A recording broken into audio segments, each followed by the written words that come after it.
Hello everyone. आधुनिक भारत की series का पार्ट 2 हम लेके आए हैं आज आपके लिए।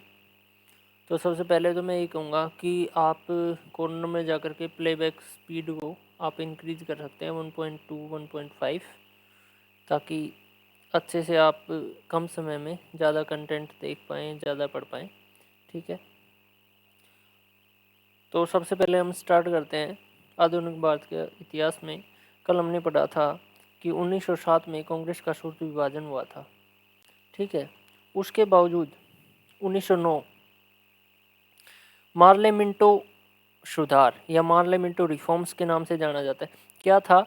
लॉर्ड मार्ले थे और मिंटो द्वितीय इनके सेक्रेटरी होते थे। तो इन दोनों के नाम से एक जो ये आया भारत शासन अधिनियम 1909, इसको मार्लेमिंटो के सुधार से जाना जाता है, मार्लेमिंटो रिफॉर्म्स या मार्लेमिंटो सुधार। ठीक है, क्या था इसमें? मुस्लिमों के लिए अलग से निर्वाचन क्षेत्र घोषित किए गए थे। मुस्लिम समुदाय के लिए अलग से निर्वाचन क्षेत्र, यानी कि वहाँ से केवल मुस्लिम चुनाव लड़ेंगे, ये डिसाइड किए गए थे। और ये अंग्रेज़ों की जो डिवाइड एंड रूल नीति थी, जो 1905 में बंगाल विभाजन हुआ था, जो पूर्वी बंगाल और पश्चिम बंगाल में विभाजन कर दिया गया था लॉर्ड कर्जन के द्वारा, ये ठीक उसका एक कह सकते हैं कि उसका ही एक क्रिया थी। ठीक है, उसके बावजूद 1911 में दिल्ली दरबार का आयोजन किया गया। दिल्ली दरबार का आयोजन जैसे आप देख सकते हो, ये पिक है, ये अंग्रेजी सम्राट हैं जॉर्ज पंचम, उस समय जो ब्रिटेन का राजा था जॉर्ज पंचम, और ये इनकी वाइफ यानी ब्रिटेन की महारानी, ये साथ आए हैं। और ये 1911 के दौरान ही जो गेटवे ऑफ इंडिया है, सॉरी हाँ, गेटवे ऑफ इंडिया जो मुंबई में है, ये इस रास्ते से आए थे, तो ये बनाया गया था। और दिल्ली दरबार का आयोजन किस लिए किया गया था? क्योंकि दिल्ली को राजधानी घोषित किया गया था। ठीक है, दिल्ली को राजधानी घोषित किया गया। उससे पहले जो भारत की राजधानी थी वो थी कोलकाता। ठीक है, फोर्ट विलियम बाद में नाम कोलकाता पड़ा। तो ये जो है थी कोलकाता का जो वास्तुकार था, जो डिजाइन करता था, वो थे जॉब चारनाक। जॉब चारनाक। हालांकि एक दर्शन हुआ है भारत में, चारवाक, जो षड दर्शन आते हैं, जैसे मीमांसा है, वैशेषिक दर्शन है कणाद ऋषि के द्वारा, ऐसे ही चारवाक थे। ठीक है, इन्होंने भौतिकवादी या चारवाक दर्शन के प्रतिपादन किया था। उसके बावजूद तो हम जॉर्ज पंचम की बात कर रहे थे, ये अपने साथ दो आर्किटेक्चर लेके आए थे, जिनके बारे में ये कहा जाता है कि लुटियंस जोन। ठीक है, दिल्ली में जो संसद भवन है, राष्ट्रपति भवन है, उस एरिया को लुटियंस जोन्स बोला जाता है। ठीक है, तो राष्ट्रपति भवन है वर्तमान में, उसको उस समय वायसराय भवन के नाम से जानते थे। तो एडविन लुटियंस और हर्बर्ट बेकर, ये प्रसिद्ध आर्किटेक्चर थे उस समय के ब्रिटेन के। ये दोनों आए थे जॉर्ज पंचम के साथ, और इनको जिम्मा दिया गया था दिल्ली को डिजाइन करने का। ठीक है, तो दिल्ली 1911 में राजधानी बनी। 1913 में गदर पार्टी की स्थापना हुई। ये सैन फ्रांसिस्को एक जगह है अमेरिका में, वहाँ पे लाला हरदयाल वे दूसरे इनके साथ व्यक्ति थे, काशीराम। और लाला हरदयाल के बारे में ये कहा जाता है कि ये बड़े इंटेलिजेंट व्यक्ति थे, ये बहुत जल्दी जो है किसी कंटेंट को याद कर सकते थे, बुक्स पढ़ सकते थे, वो पूरा याद कर लेते थे जल्दी। तो इनके बारे में ये है अवधारणा।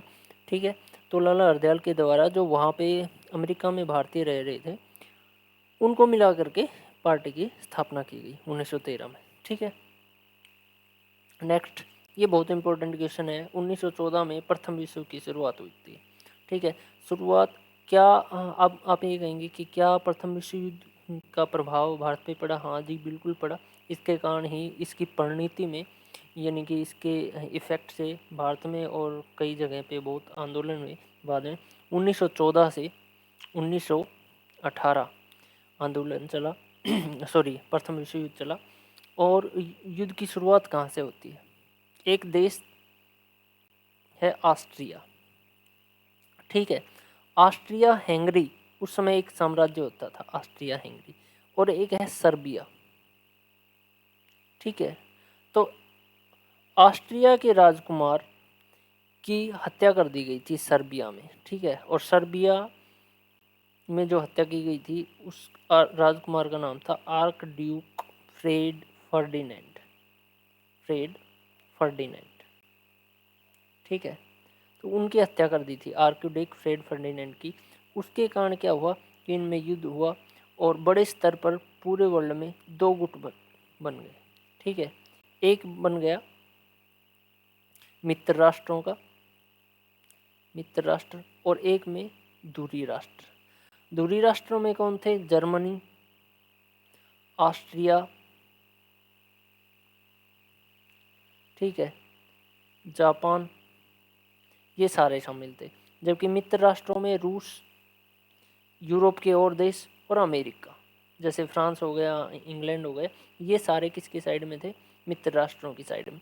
अब इसी के खिलाफ एक देश और होता है तुर्की, और तुर्की में उस समय मुस्लिम जो धर्मगुरु थे जिनको बोलते थे खलीफा, ठीक है। तो ये इनके खिलाफ थे, यानी कि इंग्लैंड अंग्रेज जो है वो तुर्की के खिलाफ थे, खलीफा के खिलाफ थे, इसलिए इन्होंने खलीफा का अपमान किया। और बाद में 1919 में भारत में मुस्लिमों ने अंग्रेजों के खिलाफ उनके खलीफा के अपमान करने के कारण खिलाफत आंदोलन की शुरुआत होती है, ठीक है। तो ये प्रथम विश्व युद्ध की शुरुआत थी। इसी टाइम गोपाल कृष्ण गोखले जो कि महात्मा गांधी के राजनीतिक गुरु थे, उनके कहने पर महात्मा गांधी वापस आए हैं भारत। कहाँ से लौटे हैं? भारत, दक्षिण अफ्रीका से, ठीक है। और ये दक्षिण अफ्रीका गए थे कितने में? 1893। अब्दुल्ला एंड अब्दुल्ला कंपनी थी, उनके केस के लिए ये दक्षिण अफ्रीका गए थे। और ये लंदन से बैरिस्टर करके आए थे, यानी कि लॉ ग्रेजुएट थे। तो उसके बाद एक अपनी वकालत के लिए वहाँ गए थे, ठीक है। उसके बाद आता है 1916, कांग्रेस का लखनऊ समझौता हुआ। क्या था लखनऊ समझौता? 1907 में कांग्रेस के दो विभाजन हुए थे। एक तरफ गरम दल के नेता थे। गरम दल के नेता कौन थे? जैसे लाल, बाल, पाल, ये कहा जाता था। लाला लाजपत राय, बाल गंगाधर तिलक और विपिन चंद्र पाल। और एक व्यक्ति और थे, रास बिहारी बोस, जिनको अध्यक्ष बनाया गया था। किसमें? 1907 के सूरत विभाजन में, ठीक है, जो सूरत में अधिवेशन हुआ था गुजरात में, वहाँ पे। और कुछ थे नरम दल के, जैसे गोपाल कृष्ण गोखले हो गए, दादा भाई नारोजी, सुरेंद्र नाथ बैनर्जी, ठीक है। ये जो लोग थे ये नरम दल के नेता थे, मोतीलाल नेहरू वगैरह, ठीक है। तो ये कांग्रेस का समझौता हुआ लखनऊ में कि गरम दल और नरम दल दोनों जो हैं एक जगह पे मिल गए, इनके बीच में समझौता हो गया। तो इसको लखनऊ पैक्ट या लखनऊ समझौता के नाम से जाना जाता है। और कांग्रेस के इस अधिवेशन में जो अध्यक्ष थे वो कांग्रेस के अध्यक्ष थे R.C. मजूमदार, ठीक है। R.C. मजूमदार वो प्रेसिडेंट थे कांग्रेस के। कौन से अधिवेशन के? ये 1916 वाले लखनऊ समझौता के, ठीक है। 1917 में शिक्षा के लिए सैडलर आयोग, अंग्रेजों ने सैडलर आयोग की स्थापना की। इससे पहले 1882 में लॉर्ड रिपन के टाइम में आया था हंटर कमीशन, ठीक है, हंटर आयोग। हंटर आयोग 1882, 1917 में आया है सैडलर आयोग, ठीक है। उसके बाद रोलेट एक्ट, देखो क्या था, एक व्यक्ति थे सर सिडनी रोलेट, उनकी अध्यक्षता में एक कानून बना कि किसी व्यक्ति को शक के आधार पर, मतलब डाउट है पुलिस को, तो उसको अरेस्ट कर सकते हैं। देखो दो तरीके के केसेज होते हैं, एक तो होते हैं संज्ञेय अपराध और एक होते हैं असंज्ञेय अपराध, ठीक है। कॉग्निजेबल और दूसरे होते हैं नॉन कॉग्निजेबल,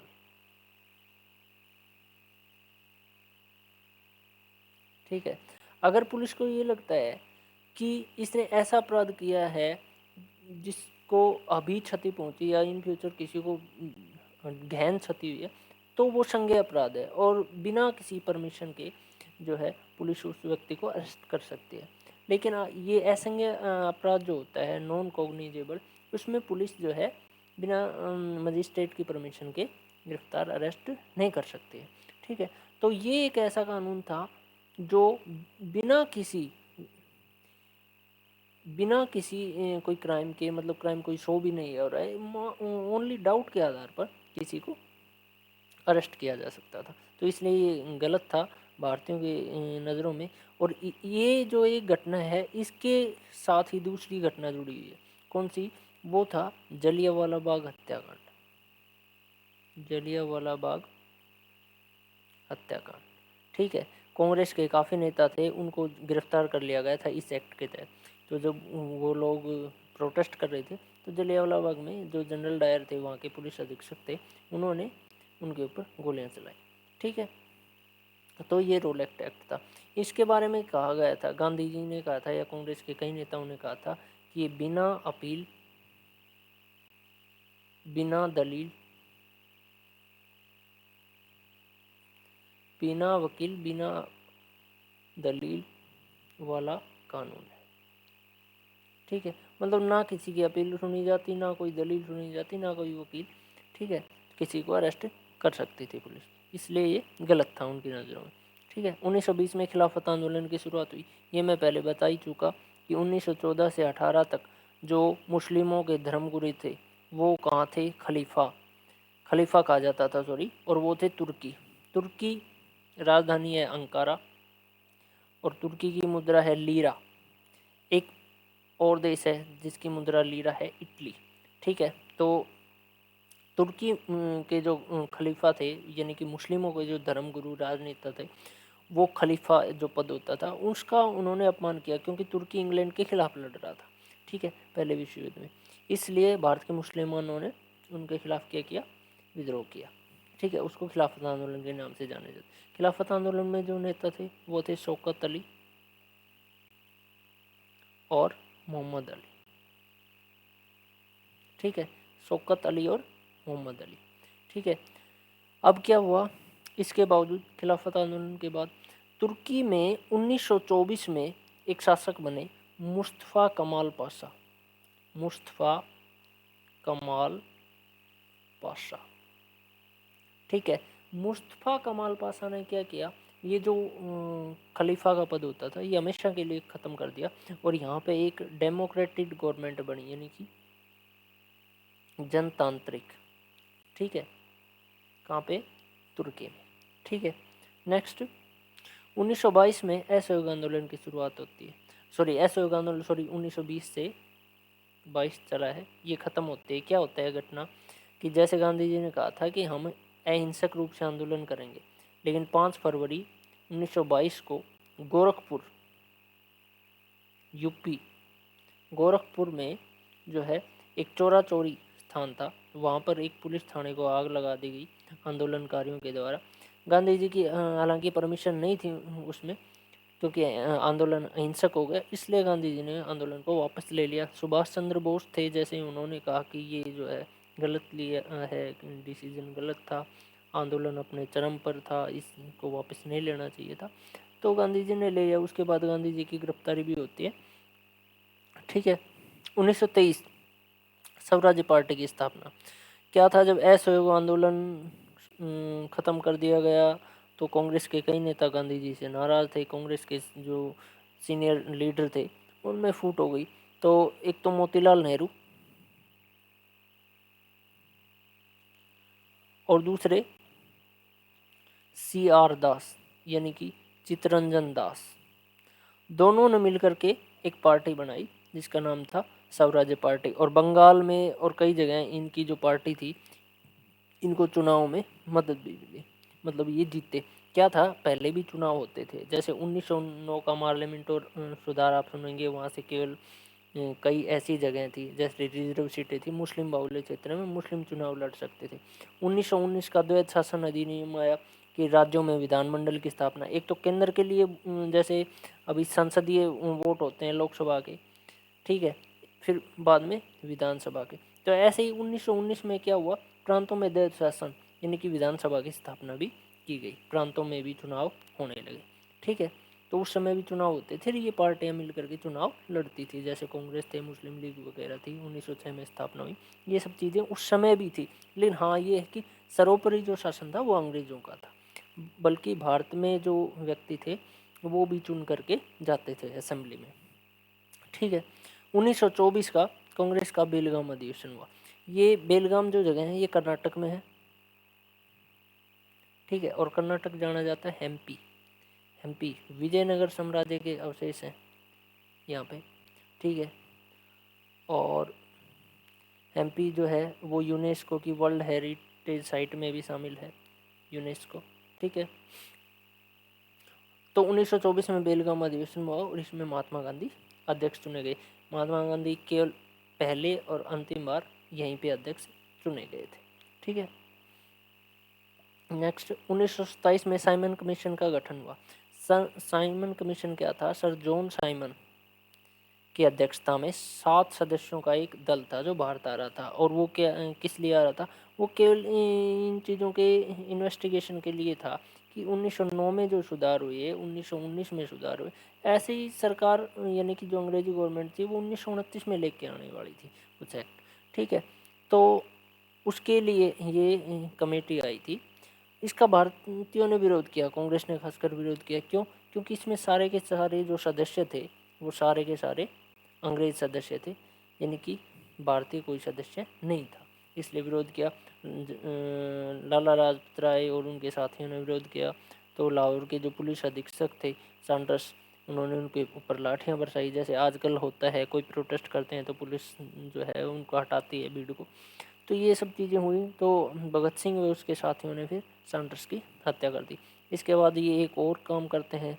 1929 में भगत सिंह और उसके साथी दिल्ली जो विधानसभा थी, दिल्ली विधानसभा, उसमें ये बम फेंकते हैं। ठीक है, और एक बात मैं आपको यहाँ पे और बताऊं कि भगत सिंह और उसके साथियों को जो फांसी दी गई थी वो वास्तव में ये केस था 1929 का दिल्ली विधानसभा में बम फेंकने वाला। ये क्या है? एक सेडिशन है। ठीक है, सेडिशन का केस है, ये एक राजद्रोह का केस है। और इसमें जो कम से कम जो सज़ा होती है वो फांसी की सज़ा थी उस टाइम पे, जो आईपीसी है, इंडियन पेनल कोड 1860 में जो बना उसके तहत। ठीक है, 1929 में शारदा एक्ट। ये एक व्यक्ति थे, जोधपुर हाई कोर्ट के जज भी रहे, हरविलास शारदा नाम था इनका, अजमेर से ताल्लुक़ रखते थे राजस्थान में। इन्होंने जो है खास करके एक एज ऑफ कंसेंट एक ये बिल लेके आए। एज ऑफ कंसेंट क्या था कि विवाह की योग्य जो आयु थी वो 14 वर्ष लड़कियों के लिए और 18 वर्ष लड़कों के लिए। ठीक है, ये लेके आए और ये एक्ट पारित करवाया, इसलिए इनके नाम के कारण इसको शारदा एक्ट बोला जाता है। 1929 में, 1929 और 1928 में दो चीज़ें और होती हैं। 1928 में नेहरू रिपोर्ट आती है। मोतीलाल नेहरू, अभी जवाहरलाल नेहरू इतने एक्टिव नहीं है, इनके पिता मोतीलाल नेहरू जो है 1928 से 30 तक एक्टिव थे। तो उन्होंने एक रिपोर्ट की कांग्रेस की तरफ से, किसको दी? अंग्रेज़ों को। और ये दे रहे थे इसमें कि भारत का जो है ना संविधान होना चाहिए। ठीक है, ये बातें इसमें मूल रूप से थी, मूल अधिकार होने चाहिए। ये 8 एक फॉर्मूला था इनका, ये 8 स्टेटमेंट्स थी इनकी, मांगे थे 8 मुख्य रूप से। ठीक है, फिर 1929 में आता है शारदा एक्ट, तो ये शारदा एक्ट पारित किया गया। ठीक है, नेक्स्ट ये देखो, ये बहुत इंपॉर्टेंट क्वेश्चन है, कई बार पूछे जाते हैं, मैं आपको बता दूं डिटेल में इनके। देखो, एक तो 1930, एक 1931 और एक 1932, ये 3 डेट है। 3 गोलमेज सम्मेलन होते हैं, एक पहला हुआ, दूसरा हुआ और तीसरा हुआ।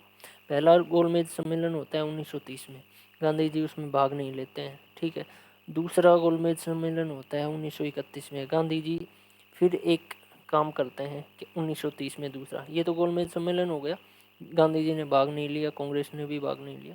दूसरा गोलमेज सम्मेलन होता है 1931 में। ठीक है, उससे पहले गांधी जी और तत्कालीन जो वायसराय थे उनके बीच में एक समझौता होता है, और इस समझौते को जाना जाता है गांधी इरविन समझौते के नाम से। ठीक है, गांधी इरविन समझौता।